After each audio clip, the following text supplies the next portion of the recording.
Salut à tous, donc nous sommes avec Diane Voituré et Alix Jean-Guillaume. Vous allez bien?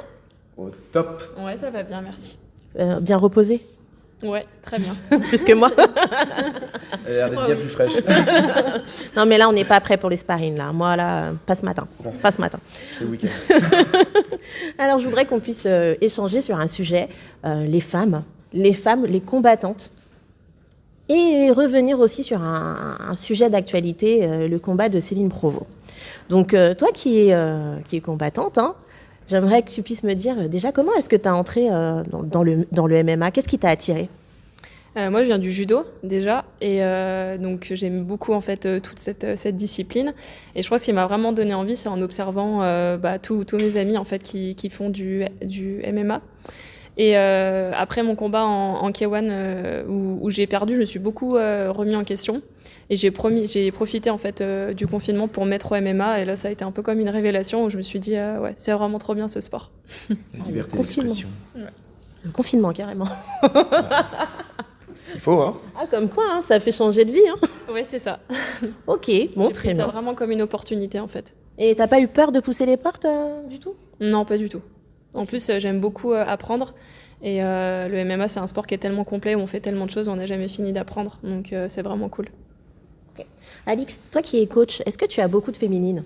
Oui, j'en ai de plus en plus. Et c'est incroyable de se dire que maintenant, par rapport à il y a encore un an, donc juste avant le Covid, avant, il y avait toujours, on va dire, 50-50 ou un peu plus de garçons que de filles. Alors que là, maintenant, je remarque que j'ai plus de filles que de garçons à l'heure actuelle, sauf en compétition.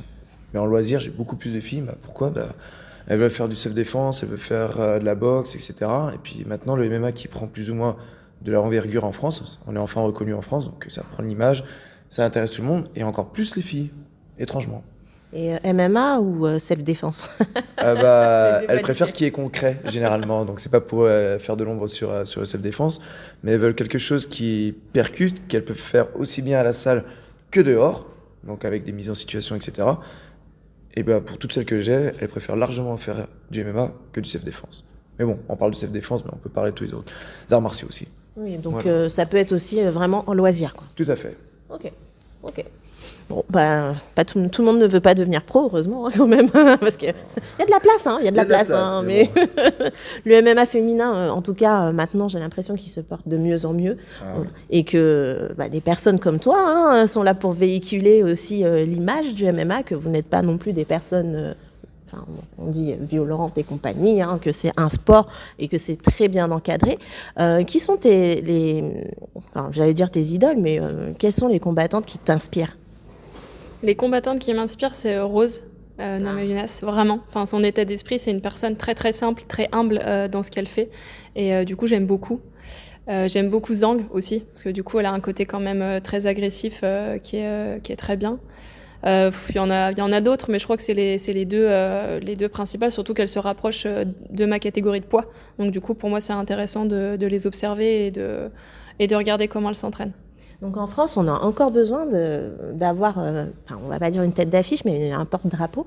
Et qui pourrait être cette personne, selon toi? Voilà. Au niveau féminin? Oui, au niveau féminin. Waouh, on en a beaucoup, hein, franchement. Bon, après, moi, j'ai un gros problème avec les prénoms. Mais ouais, parce que je retiens pas les prénoms. Moi, on va y arriver. Mais il y en a quelques-unes. Donc, je l'avais tout à l'heure. On a une petite Française qui est en ce moment à la UFC. Manon. Elle est forte. Franchement, j'aime bien regarder ses combats. Si t'écoutes ça, franchement, tu prends le drapeau. Hein. Elle déchire Manon Fiorot. Franchement, elle fait du beau boulot et je pense qu'elle se donne vraiment à fond aux entraînements pour arriver à ce niveau-là, parce que ces combats, tous ces derniers combats, ils sont parfaits, faut le dire. Enfin, moi j'aime bien. Franchement, je trouve il y a tout qui va. Il n'y a pas, ne serait-ce qu'une partie de ces combats que tu prends et puis que tu dis, voilà, il faudrait qu'elle travaille. Non, c'est complet. C'est beau à voir, il n'y a pas de déchets et ça envoie du lourd. Si tu vois ça. C'est le truc Cassata qui va être content. D'ailleurs, Manon Fiorot, elle a lancé sa chaîne YouTube il n'y a pas très longtemps, où on peut la voir évoluer, préparer son futur combat qui a lieu le 20, je crois. Très bientôt, le même sort que Fares, je crois d'ailleurs. Ouais, il me semble bien. Non, Fares, c'est en novembre. Elle, c'est là, au mois de septembre. Je crois que c'est l'UFC 266, il me semble. Peut-être bien, ouais, c'est possible. Donc, Ça va tellement vite, l'UFC ouais. aussi, il y a tellement on de... sera tous là pour regarder. D'ailleurs, l'UFC 266, 67, oh là là là là là, c'est des cartes de malades. Je sais pas comment on va faire le lendemain, en fait. Ça enchaîne un petit peu trop en ce moment, mais je sais même pas comment ils font. C'est incroyable. C'est une grosse machine. Hein. Ouais, carrément. Puis à chaque fois, ils sortent des fight cards de plus en plus ouf, quoi. Et vous regardez en fait les combats le soir ou vous attendez de les voir en replay Comment ça se passe? Moi, je les regarde le dimanche matin. Parce que j'avoue que rester jusqu'à 4h du matin, c'est un peu chaud. Par contre, le dimanche matin, quand je me lève, c'est la première chose que je fais. Ok. Pour ma part, vu que je travaillais dans le milieu de la nuit, j'étais à 3h du matin, je regardais les prelims dans un coin, je regardais un petit peu la soirée, ça se passe bien ou quoi, les collègues, vous prenez la relève, je suis occupé, UFC. Mais maintenant, non, je fais comme elle. Le dimanche matin, quand je me réveille, c'est la première chose que je fais, je regarde les résultats. Sauf s'il y a un pote qui combat. Hein. Voilà, obligé de là, suivre. Hein. Là, c'est l'obligation. Ok. Alors, est-ce que dernièrement, vous avez pu voir le combat de Céline Provost? Je l'ai regardé un petit peu, ouais, de loin, on va dire. Mais j'ai été impressionnée. On aurait vraiment dit qu'il y avait une différence de poids et de physique. Enfin, physiquement, moi, je trouvais qu'il y avait vraiment une grosse différence. Je trouvais d'ailleurs Céline assez fine, vraiment, par rapport à son adversaire, qui avait l'air impressionnante, physiquement. Céline est grande, il me semble. Oui. Hein. Ouais. Grande et fine. Ok. Est-ce que tu as pu en voir des images? Alors oui, moi j'ai regardé, mais j'ai le même avis que Diane, hein, parce que moi au début j'avais pas vu, j'avais entendu parler de choses un peu bizarres. Bon, tant que j'ai pas regardé, je dis rien, et au moment où j'ai vu les premières images, j'ai fait ah oui, quand même, il y a un truc. Ça envoyait du lourd. Ouais, ça envoyait du lourd, et c'est plus tard, quand il y a eu plus ou moins les histoires qui se sont concrétisées, où ah ouais, quand même, ouais, compliqué. Elle était courageuse. Elle était courageuse.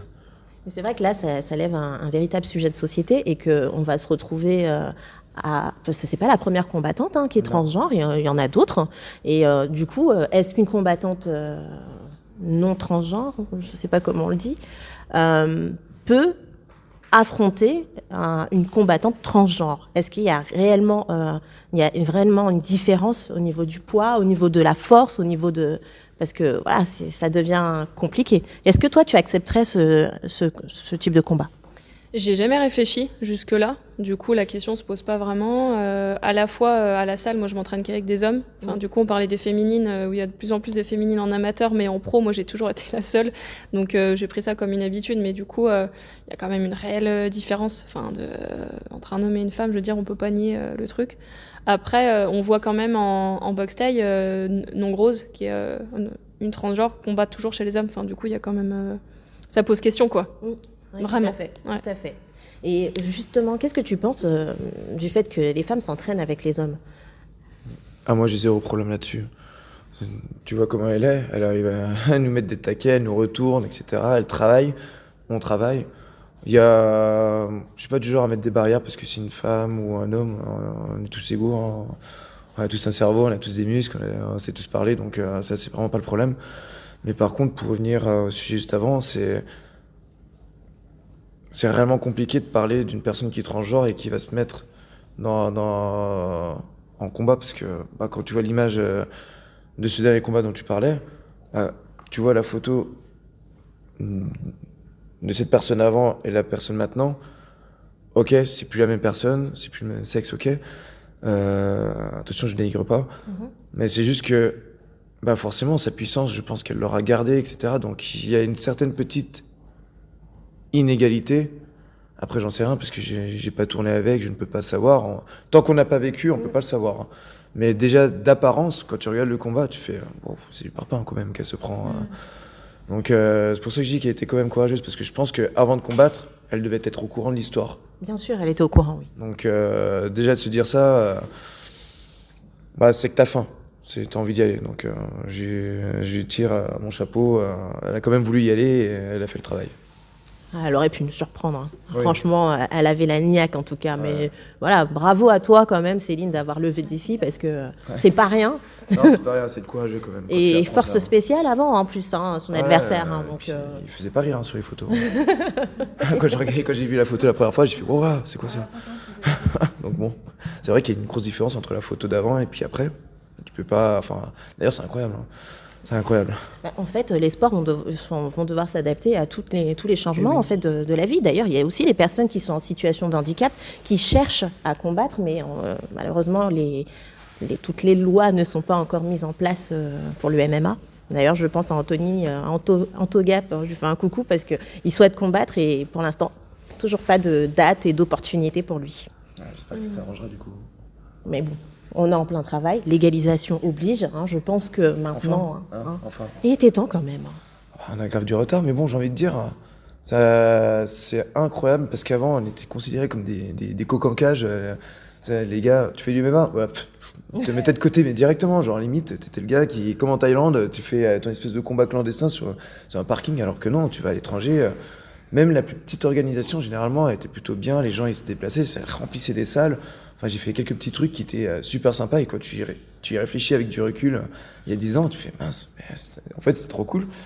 Et enfin, le fait que ça soit légalisé, les gens s'intéressent, il y a de plus en plus de jeunes, il y a de plus en plus d'adultes qui s'intéressent. En fait, c'est comme si du jour au lendemain, il y a une porte qui s'était ouverte et c'est Disneyland, tout le monde y va, tout le monde pioche, etc. Moi je dis que c'est bien. Alors on va finir cette discussion. Je vais vous demander simplement de demander aux personnes de venir ici, de venir dans votre salle, de venir faire du MMA. Une petite séance promo. Vas-y. Diane, elle a fond. À toi l'honneur. Franchement, on a une super bonne équipe ici à Ringside. On est tous solidaires en plus, on accepte tout le monde et vraiment venez vous entraîner avec nous, quoi. Ça sera avec grand plaisir. Oh. Je crois qu'elle a tout dit là. Elle a tout dit. Alors, bon, là, je peux pas faire mieux, franchement. En tout cas, merci beaucoup pour l'accueil et puis on se revoit très vite. Avec grand plaisir. Ah ouais, avec plaisir. Salut à tous. Ciao.